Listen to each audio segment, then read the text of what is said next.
Rasanya tak ada orang yang benar-benar siap merasakan kehilangan, apalagi bila terjadi pada orang yang paling dikasihinya.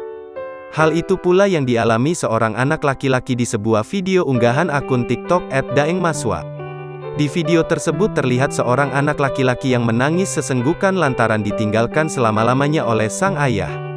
Akun Instagram @viralize yang mengunggah ulang konten menyebut anak bertopi merah itu kini hidup sebatang kara.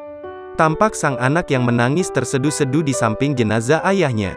Adik ini masih belum siap menghadapi kenyataan bahwa ayahnya benar-benar sudah tiada, tulis @viralize dalam keterangan unggahannya. Bukan hanya ikut prihatin dengan nasib anak itu yang harus hidup sebatang kara, warganet juga dibuat banjir air mata karena melihat kondisi tempat tinggalnya.